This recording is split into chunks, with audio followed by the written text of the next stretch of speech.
Hello, my name is Geogen and welcome back to World of Tanks.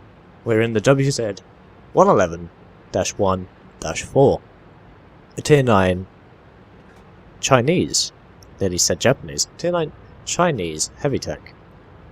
And if you've never seen one of these before, where have you been for the last few months or a year? Because this vehicle is very, very strong indeed.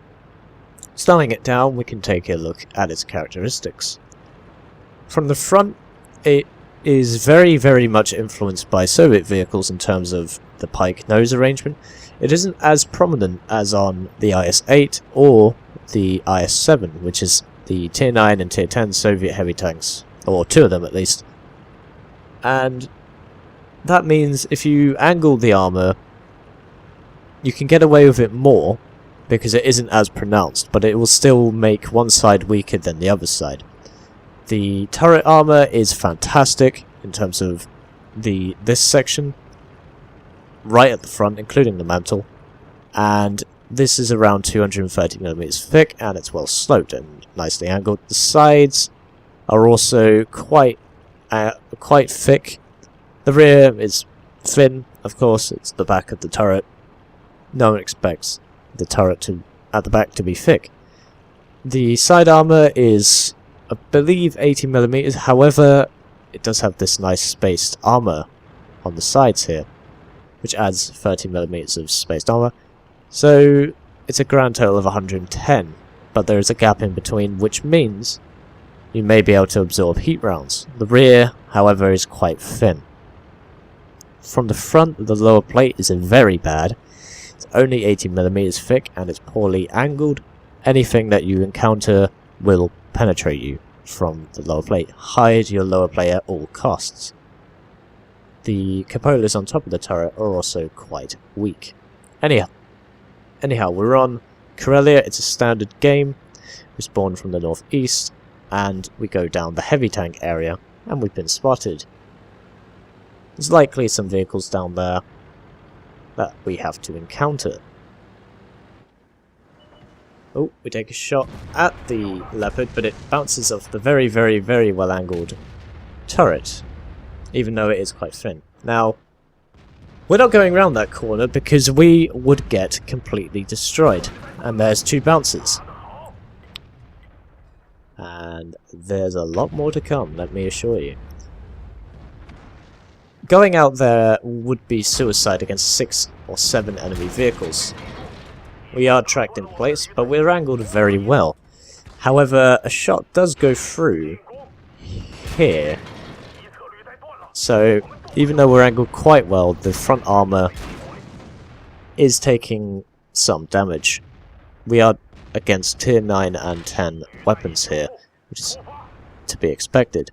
When I was playing this game, I thought I was getting shot trapped. That is one thing which may happen, where it bounces, the shot bounces underneath the turret and then hits the hull straight down, so the angle is very poor and the armor is very weak. So we've lost quite a bit of our health already, but we're already up to 2,000 damage done. So the tactics that I'm employing here are classic side-scraping maneuvers. You have to take your shot, pull back, take your shot, get tracked in the process, and then push forward again while you're reloading to hide your front plate, and then they can only shoot at your tracks and space armor. You see there's two shots here which have not gone through due to the spaced armor effect. We do get shot square in the turret there, which is very surprising. I believe that will have come from the T-57 Heavy, or in fact any of those guns technically can penetrate you. It wasn't a heat round, you didn't hear the crackle sizzle effect.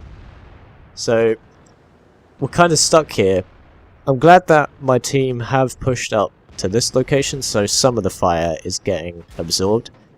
You just saw there a high explosive round because the enemy is getting frustrated that they cannot penetrate the side armor. For good reason. We are on 600 health, however. Meaning we're going to have to be a bit more careful.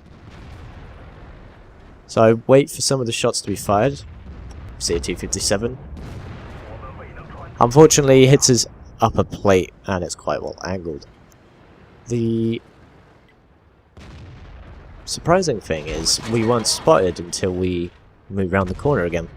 So, surprisingly, I have quite good camera rating. We're waiting for a shot on the IS-8. We finally take him out. We've been bouncing off that guy for a long time.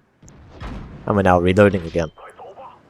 The gun's characteristics, by the way, it has a 130 centimeter 130mm gun, 490 average damage with 244 penetration, which is more than enough to go through most targets that you'll encounter. Mouse tanks, for instance, of course, you may have some difficulty from the front.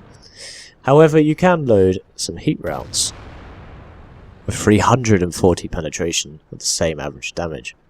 High explosive rounds, I should carry more of them, because they can do up to 640 damage.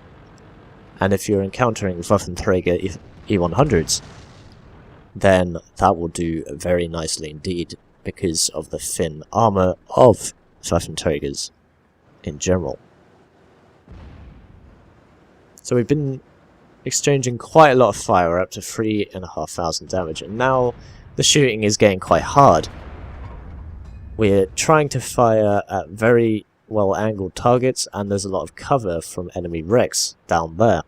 So we decide to load heat rounds with those 340 penetration I was talking about earlier. We've loaded a heat round and we're looking for a target.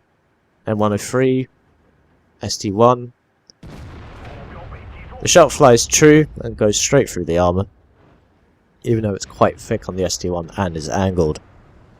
If you fire heat rounds at spaced armor, it's not going to go through usually. Side of a M103, it has very poor armor. It luckily goes through the tracks and into the hull. It may well have been absorbed by the tracks in other cases. Take out the ST1, same very minimal shot available to kill him. Space available to kill him because of the wrecks. And now there's another wreck that we have to deal with. Managed to snipe a shot into the M103's cupola, and we load a high explosive round to finish him off because he's only on 7% health. However, this E100 I'm more worried about. We get tracked as well and then hit in the turret. Our high explosive round does absolutely bugger all, which is kind of expected. It does hit the lower plate, and even though the lower plate of the E100 is quite thin in comparison to the rest of the tank, it still doesn't do anything. Our first AP round as well doesn't do anything. We are fighting at an extreme range, and unfortunately the ST1 manages to snipe at our cupolas, or alternatively he loaded a high explosive round.